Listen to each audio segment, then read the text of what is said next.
Հետաքրքիր է, որ պատրիարքը տեղեկացնում է սուլթանին, որ հայերը նման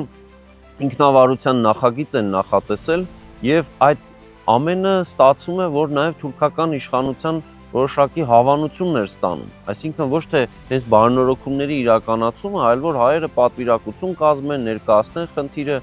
եւ սա որոշակի հակասություն էր ստեղծում արդեն ռուսական կայսրության պատվիրակության եւ Արևմտյան Հայաստանի խնդրով Օսմանյան կայսրության հայերի ներկայացրած այս երկու առաջարկների միջև